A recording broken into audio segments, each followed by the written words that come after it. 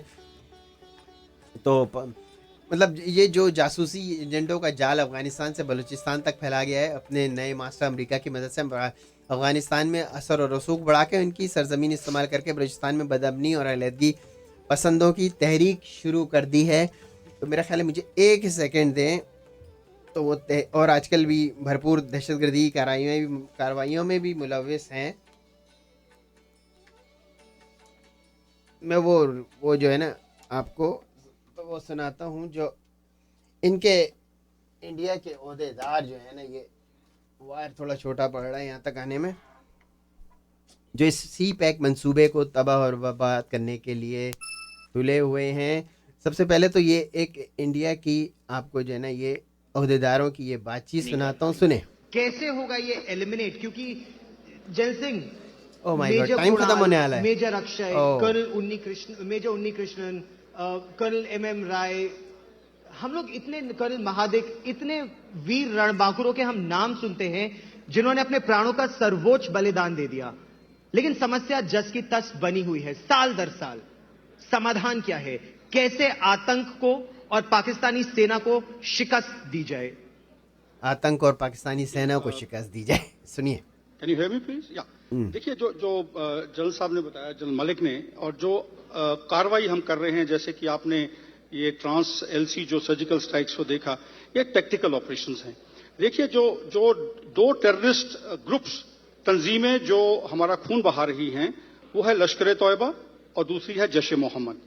یہ دونوں کو جو ہے شے مل رہی ہے نہ کہ صرف پاکستان کی سینا کی طرف سے، لیکن ایک انسٹیٹیوشنلائزڈ جھوٹ اس پہ 2012 سے پابندی لگی ہوئی ہے، نیشنل پولیٹیکل لیڈرشپ ہے، ان کی طرف سے بھی ان کو کافی شے مل رہی ہے اور سپورٹ مل رہی ہے.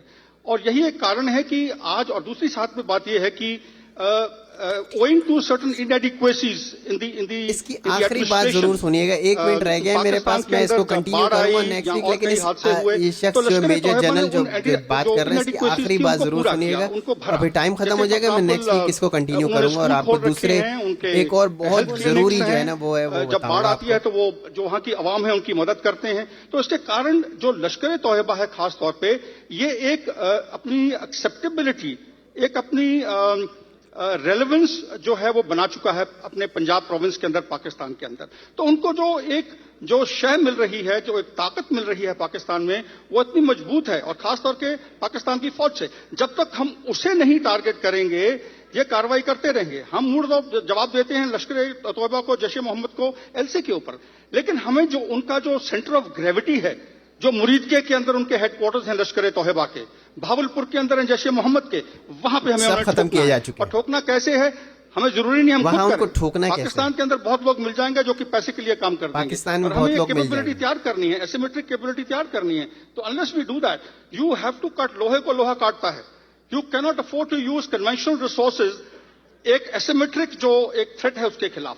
آپ کو ایک ایسی میٹرک کیپیبلٹی کریٹ کرنی پڑے گی، نہ کہ اپنی وہ کیپیبلٹی ہو. وہ کیپیبلٹی اپنی ہونی چاہیے، لیکن پاکستان کے اندر ان کی عوام کو استعمال کرتے ہوئے. جی آپ نے سنا، پاکستان میں کے اندر پاکستان کی عوام کو استعمال کرتے ہوئے. اور بہت زبردست ایک اور ویڈیو ہے، میں نیکسٹ ویک اس کو کنٹینیو کروں گا. وہ اس سے بھی زبردست ویڈیو، وہ کلیئرلی بول رہے ہیں کہ ہم نے کہاں کس جگہ سے کس طرح سے اسٹرائک کرنی ہے. اس کے بعد آپ کے ذہن سے یہ بات نکل جائے گی کہ جو پاکستان میں دہشت گردی کی کارروائیاں ہوتی ہیں اس میں انڈیا کتنا انوالو ہے. انشاءاللہ پھر اگلے ہفتے ملاقات ہوگی. بہت بہت شکریہ، دعا میں یاد رکھیے گا. اللہ حافظ. اللہ حافظ.